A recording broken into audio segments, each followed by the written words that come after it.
Dear students, आप सभी का अजीत मैथमेटिक्स चैनल में स्वागत है। आज हम उपस्थित हैं आप लोगों के समक्ष लाइट का अगला पार्ट लेकर के। इसके पहले मैंने आप लोगों को अवतल दर्पण में प्रतिबिंब की स्थितियों के बारे में बताया था। उम्मीद करता हूं आप लोगों ने उस पर अपनी मेहनत पूरी की होगी। यदि अभी तक आपने इस चैनल को सब्सक्राइब नहीं किया है तो जल्द से जल्द इसको सब्सक्राइब करें। अच्छा लगे लाइक करें, शेयर करना ना भूलें। अपनी जिज्ञासाओं को कमेंट बॉक्स में लिखना आप अति आवश्यक समझें। आपका एक कमेंट हमारे उत्साह को भी बढ़ाएगा, ये भी हमें प्रदर्शित करेगा कि हमें और आगे कैसे आप तक अपने उद्देश्य को पहुंचाना है। चलिए आगे बढ़ते हैं, विषय वस्तु की ओर लौटते हैं। अभी तक हमने अवतल दर्पण में प्रतिबिंब की स्थितियों की चर्चा की थी, जिसके अंतर्गत हमने दो प्रतिबिंब की स्थितियों को बताया था। पहला, जब वस्तु अनंत पर हो तो प्रतिबिंब फोकस पर बनता है, वास्तविक बनता है, उल्टा बनता है और वस्तु से अत्यंत छोटा बनता है। दूसरी स्थिति थी कि जब वस्तु को अनंत और वक्रता केंद्र के बीच रखते हैं तो प्रतिबिंब कहाँ बनता है? सी और एफ के बीच। यानी जब वस्तु अनंत पर हो तो प्रतिबिंब फोकस पर बनता है, जब वस्तु ज्यों-ज्यों अंदर आती है प्रतिबिंब त्यों-त्यों इधर होता जाता है। तीसरी स्थिति में हम देखें कि जब वस्तु वक्रता केंद्र सी पर हो। हमने दो स्थितियों की चर्चा पहले कर दी है, अब तीसरी स्थिति को हम देखेंगे। ये फिगर जो पहले से आपको दिखाई दे रहा है, ये सभी स्थितियों में इसका निर्माण आपको पहले से करके तैयार रहना है। इस बार हम वस्तु को वक्रता केंद्र पर रखेंगे और कैसे इसको खींचेंगे आइए देखते हैं। वक्रता केंद्र पर वस्तु को प्रधान अक्ष के लंबवत सीधा रखते हैं।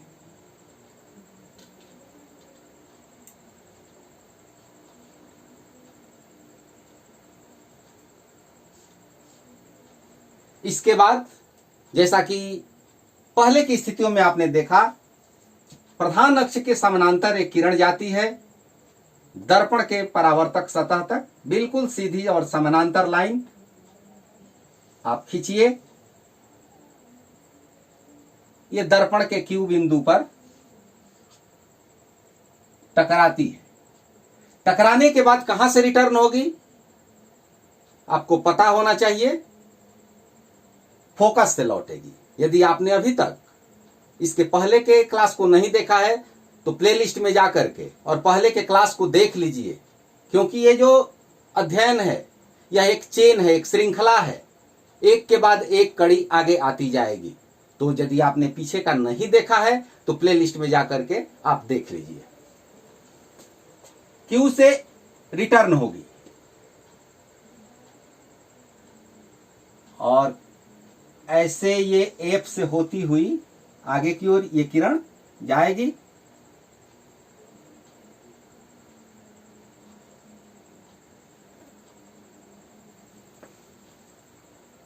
एरो का निशान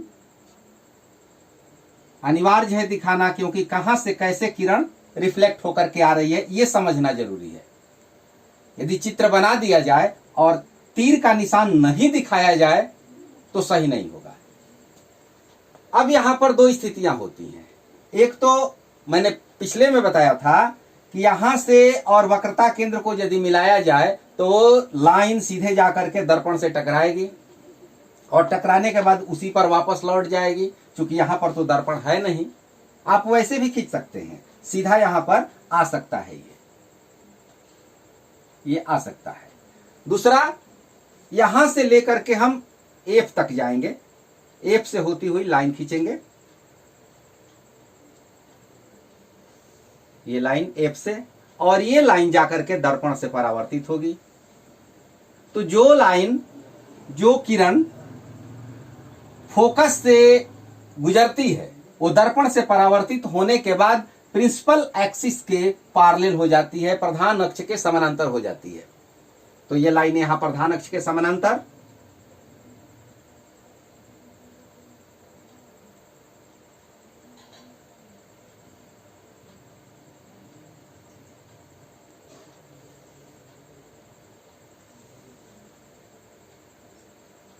और जहां पर ये कटे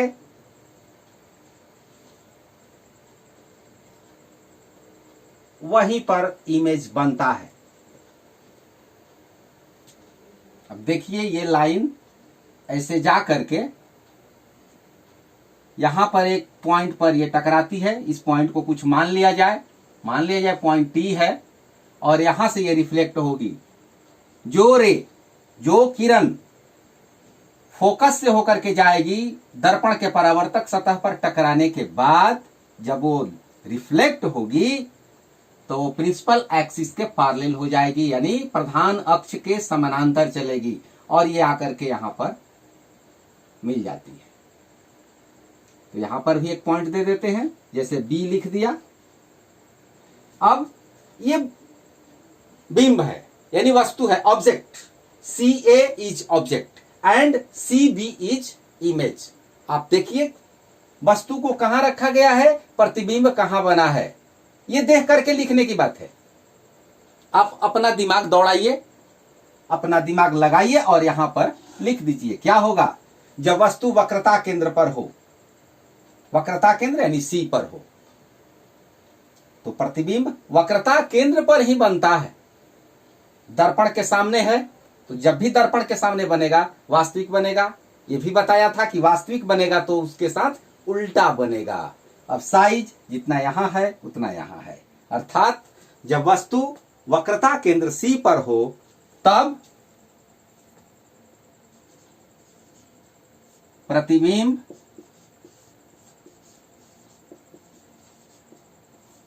सी पर, सी मतलब समझ जाइए वक्रता केंद्र, सेंटर ऑफ कर्वेचर,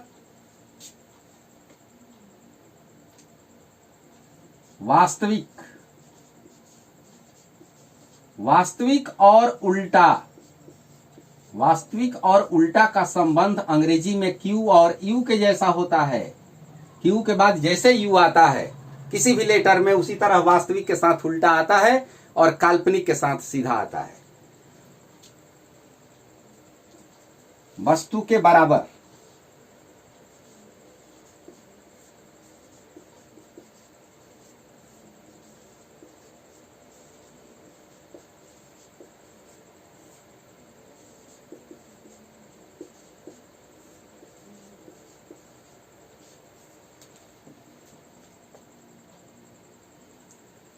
यदि कोई बात छूट जाती है, आपको स्पष्ट न समझ में नहीं आता है, तो आप कमेंट बॉक्स में उसकी चर्चा कर दें। हम अगले क्लास में उसको पूरा करने का प्रयास करेंगे। अब हम इसके बाद अगले कंडीशन की ओर बढ़ेंगे। अगला कंडीशन क्या है, यदि समझ गए हो इस फिगर को आप बना लें। कंपास स्केल की सहायता से यदि बनाएंगे, सी और पी को माप करके बीच में एफ यदि मिड पॉइंट पर लेंगे, आपका फिगर बिल्कुल सही आएगा, इसमें दो राय नहीं है।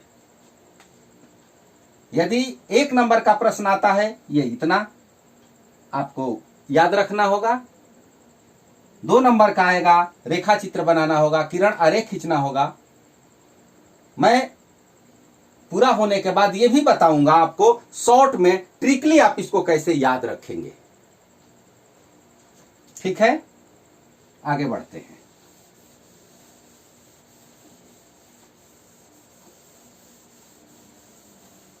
नेक्स्ट कंडीशन, वक्रता केंद्र से अब हम अंदर की ओर प्रवेश करते हैं। उसी तरह से आपको पहले प्रिंसिपल एक्सिस लेना होगा, मुख्य अक्ष लेना होगा, कंपास की सहायता से ये कर्व खींचना होगा। एम डैश, ये भी बताया था कि एम और एम डैश क्यों, मिरर, यहां पर पोल पी, एक तरफ से यह पॉलिश किया जाता है, परावर्तक सतह अंदर की ओर, कनकेव में अंदर की ओर। यदि हम यहां पर एफ ले लें तो इसे ठीक डबल सी माप करके लेने पर सही होता है।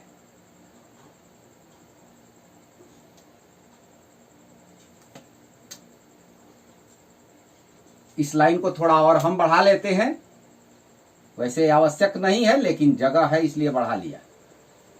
अब वस्तु को हम C और F के बीच में रखेंगे। कहीं भी रख सकते हैं, ये नहीं कि इसके मिड में रखना है, कहीं भी रख सकते हैं, अच्छा लगने के लिए बीच में रखा जाता है।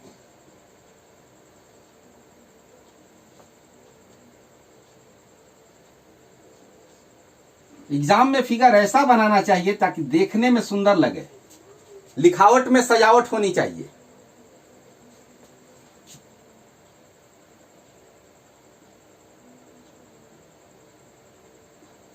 यहां से हम मुख्य अक्ष के समानांतर एक किरण खींचेंगे, हमेशा की तरह तीर का निशान ये दर्पण के Q बिंदु पर टकराती है।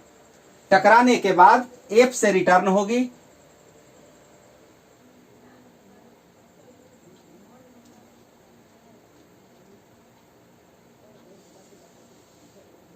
इसको थोड़ा और आगे की ओर हमें ले जाना होगा।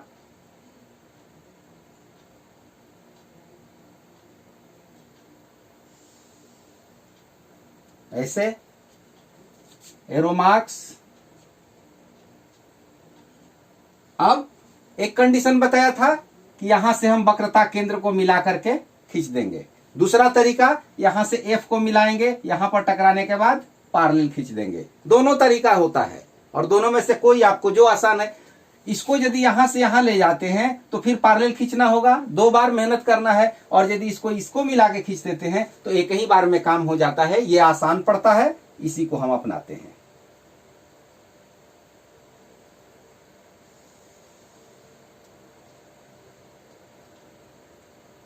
देखिए कहां पर आ गया, ये लगभग यहां पर आया। यहां तक हमारा प्रिंसिपल एक्सिस नहीं है, इसलिए प्रिंसिपल एक्सिस को थोड़ा और एक्सटेंड करके बढ़ा लेते हैं, लाइन खींच लेते हैं। यहां पर ये दोनों रेखाएं कट गई। इसका अर्थ ये हुआ कि प्रतिबिंब यहीं पर बना। A और B है, प्रतिबिंब को हम लिख देते हैं A' और B'। इस प्रकार प्रतिबिंब बना। अब देखिए लैंग्वेज में क्या लिखना होगा। वस्तु कहां पर है? C और F के बीच में है। जब वस्तु C मतलब सेंटर ऑफ कर्वेचर, वक्रता केंद्र, F मुख्य फोकस, तो जब वस्तु वक्रता केंद्र और मुख्य फोकस के बीच में हो तो प्रतिबिंब कहां बन रहा है?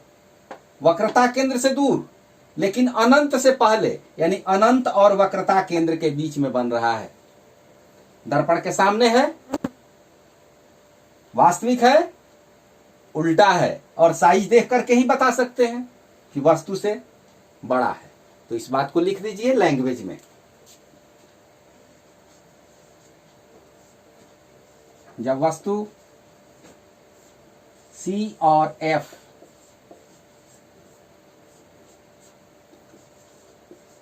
के बीच हो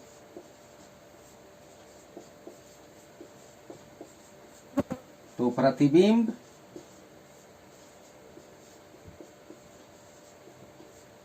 C और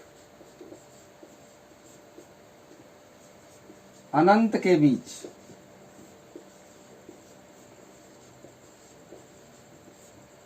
वास्तविक के साथ उल्टा। अब तक आप सीख चुके होंगे कि वास्तविक होगा तो उल्टा होगा ही। और साइज लिखने के लिए आप चित्र देख करके लिख दीजिए, वस्तु से बड़ा बनता है।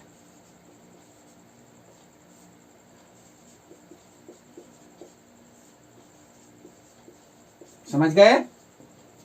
ओके। अब इसके बाद नेक्स्ट कंडीशन की ओर चलते हैं। ये कौन सा कंडीशन था? ये चौथा कंडीशन था। अगली स्थिति की ओर हम बढ़ते हैं।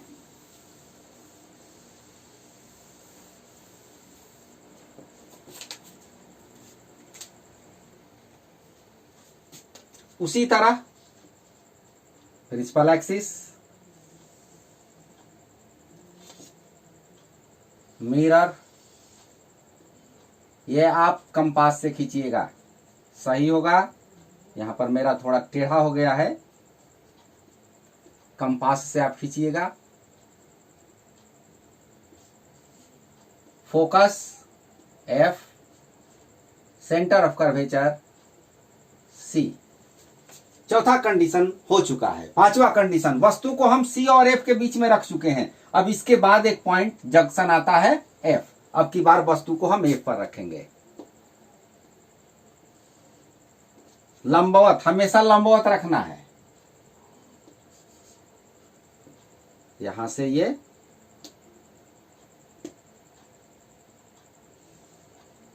ऐसे, तीर का निशान, टकराने का स्थान पॉइंट Q हुआ, Q से रिटर्निंग। अब तक आप सीख चुके होंगे, Q से लौटने वाली किरण जो परावर्तित होगी वो F से लौटेगी।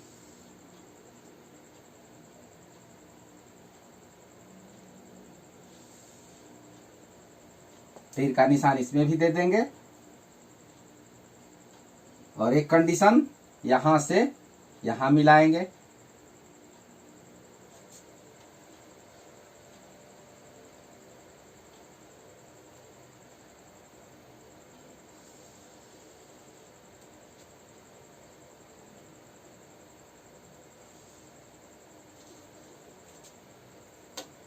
प्रिंसिपल एक्सिस को भी थोड़ा बढ़ा लेते हैं ताकि चित्र देखने में सुंदर लगे। अब देखिए क्या आप देख रहे हैं, ए से चलने वाली आपतित किरण दर्पण के Q बिंदु पर टकराती है। देखिए यहां पर M और M डैश भी लिखना होगा। दर्पण के Q बिंदु पर टकराती है और टकराने के बाद F से लौटती है। और एक किरण को हमने A से C को मिलाते हुए खींचा। अब ये दोनों जितना बढ़ा दें, जितना जगह है आपके पास उतना तक ले जाइए। ये कहीं नहीं मिलेगा क्योंकि ये समानांतर किरण है, पैरेलल लाइंस है ये, और पैरेलल लाइंस कभी नहीं मिलती है। पैरेलल लाइंस नहीं मिलती हैं। इनके मध्य की दूरी, इनके बीच की जो दूरी है, distance between two lines are equal, then it is known as parallel lines. तो दो समानांतर रेखाओं के बीच की दूरी हमेशा बराबर है, तो ये रेखाएं कहीं नहीं मिलेंगी। लेकिन जब मिलेगी ही नहीं तो इमेज बनेगा कहां? विचारणीय बात है। जब दोनों रेखाएं कहीं नहीं मिलेंगी तो प्रतिबिंब कहां बनेगा? यहां पर मैं मैथमेटिक्स का एक लॉजिक आपको बता रहा हूं। समानांतर रेखाएं जो होती हैं वो मिलती हैं, अनंत पर जाकर के मिलती हैं। अनंत कोई बिंदु होता ही नहीं, लेकिन ऐसा लॉजिक है मैथमेटिक्स में कि समानांतर रेखाएं अनंत पर मिलती हैं। थोड़ा सा इसको हम दूसरे सब्जेक्ट की ओर लेकर के आपको समझाने का प्रयास करते हैं। ज्योग्राफी में, ग्लोब में देशांतर रेखाएं जो होती हैं वो रेखाएं पैरेलल मानी जाती हैं, समानांतर रेखाएं होती हैं। और ऐसा बताया जाता है कि वो रेखाएं जा करके ध्रुवों पर मिल जाती हैं। ठीक उसी तरह आप इसको समझ लीजिए कि ये दोनों समानांतर रेखाएं जाकर के अनंत पर मिल जाएंगी, यानी इसका इमेज जो बनेगा अनंत पर बनेगा। अनंत पर बनेगा। आप देखिए यहां से ये जितना दूरी होता जाएगा नीचे उतना ही बड़ा होता जाएगा फिगर, उसका इमेज उतना ही बड़ा होगा। यानी वस्तु जब फोकस पर है तो प्रतिबिंब अनंत पर दर्पण के सामने ही है, इसलिए वास्तविक होगा। अब वास्तविक होगा उल्टा होगा, क्योंकि मुख्य अक्ष के नीचे है तो उल्टा होगा, तो वास्तविक उल्टा और वस्तु से अत्यंत बड़ा होगा, अत्यंत बड़ा, जिसकी कल्पना नहीं की जा सकती है। इसी बात को लैंग्वेज में लिख देते हैं।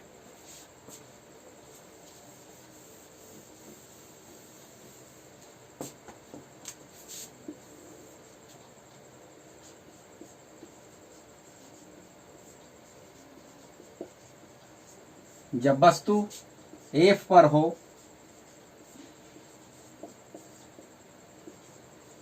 तब प्रतिबिंब अनंत पर वास्तविक, उल्टा और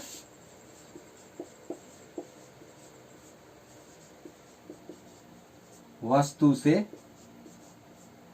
बड़ा बनता है।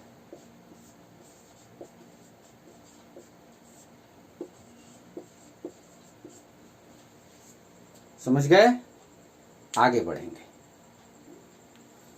इसके बाद एक कंडीशन और है। वस्तु को हम F तक ला चुके हैं, अब इस बार वस्तु इन दोनों के बीच में रखेंगे। ये कंडीशन विशेष ध्यान देकर के समझिएगा। मिटा देते हैं।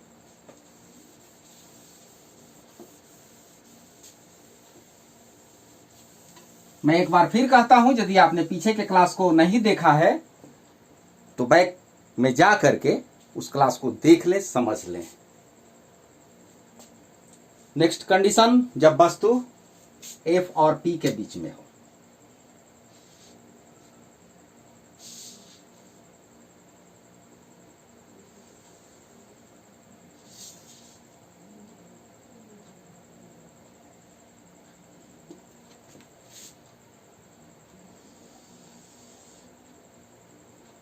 उसी तरह फिगर बनाना है आपको। दर्पण,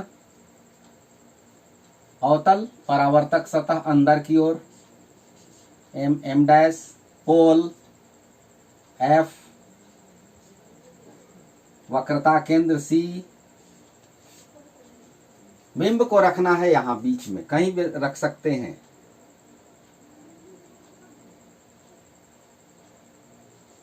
इस बात का ध्यान रखना है कि इसके ऊपर वस्तु नहीं जानी चाहिए, क्योंकि यहां से ऊपर की वस्तु का ये इमेज नहीं बनाएगा।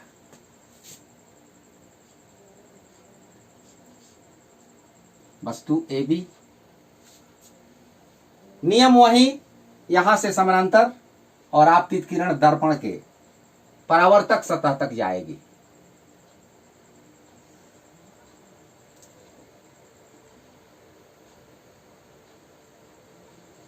Q बिंदु परावर्तन के पश्चात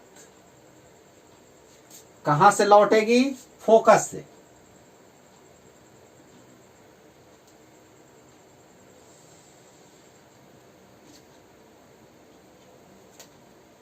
फोकस से ये लौटेगी। इसको थोड़ा और इधर पीछे की ओर लेते हैं और एक किरण हमें लेना है जो कि A और C को मिला करके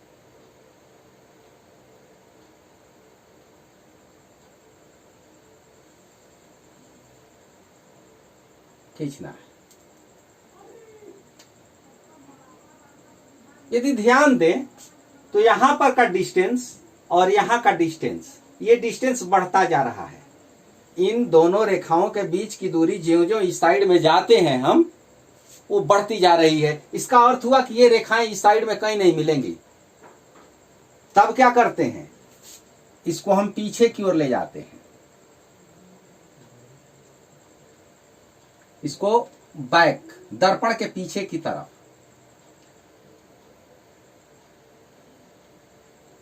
दर्पण के पीछे की जो लाइन है वो डॉट लाइन दिखाई जाएगी। उसको इमेजिन किया जाता है, कल्पना की जाती है। काल्पनिक रेखा है ये, जितना हो सके।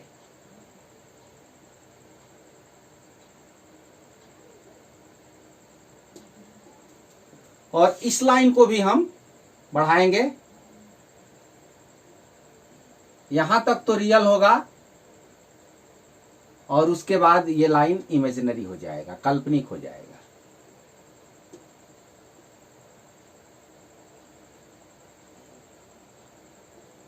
आप साथ साथ यदि काम करते चले सीख जाएंगे, कठिन नहीं है, मजा आएगा। और पढ़ाई में आनंद तब आता है जब समझ में आता है। जब समझ में नहीं आता है तो बोरियत फील होती है। तो समझने का प्रयास यथा संभव कीजिए और जहां पर कठिनाई हो पूछना ना भूलिए। कमेंट करने से हिचकिए मत। प्रिंसिपल एक्सिस को भी बढ़ाया गया। अब देखिए यहां पर ये रेखा और ये रेखा, दोनों रेखाएं यहां पर संभवतः कटती हुई प्रतीत होती हैं, आभास होता है, वास्तविक कटान नहीं है ये, क्योंकि दर्पण के पीछे वास्तविक कटान नहीं होगा, जो भी वास्तविक होगा दर्पण के सामने होगा। तो यहां पर हम प्रिंसिपल अक्ष, प्रधान अक्ष तक एक लाइन, डॉटेड लाइन ही खींचेंगे।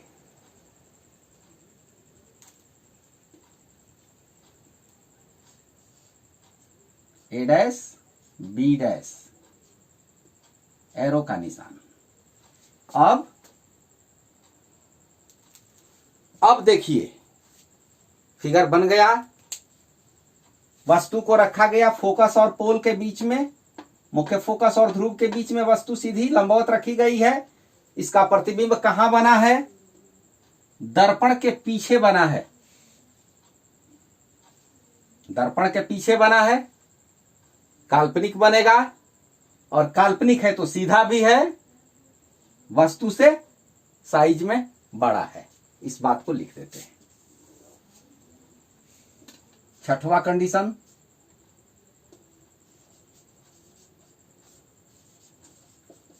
जब वस्तु F और P के बीच हो, P का मतलब पोल, F का मतलब फोकस,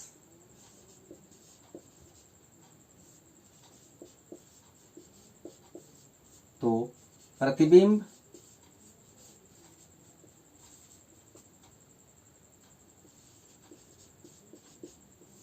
दर्पण के पीछे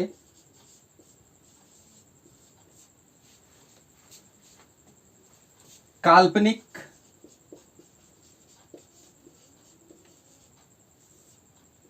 सीधा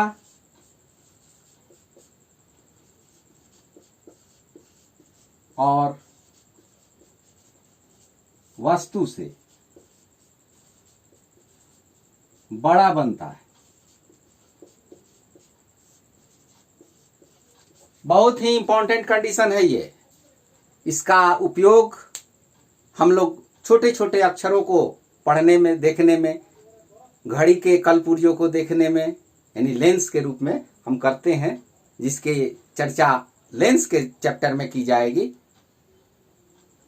उम्मीद करता हूं आप समझ चुके होंगे, और जितने कंडीशंस आपको बताए गए हैं उनका आप दोहराव कर लेंगे, क्योंकि आगे अब और थोड़ा सा इसकी आवश्यकता पड़ेगी। और इस विषय से संबंधित प्रश्न परीक्षा में लगभग पूछे जाते हैं, चाहे वो आपकी मैट्रिक की परीक्षा हो, चाहे कोई कंपटीशन का एग्जाम हो। तो इसके लिए आप बेस बनाइए, अपने आधार को मजबूत कीजिए और मेरे साथ साथ रह करके पढ़ाई कीजिए। Thank you, all the best.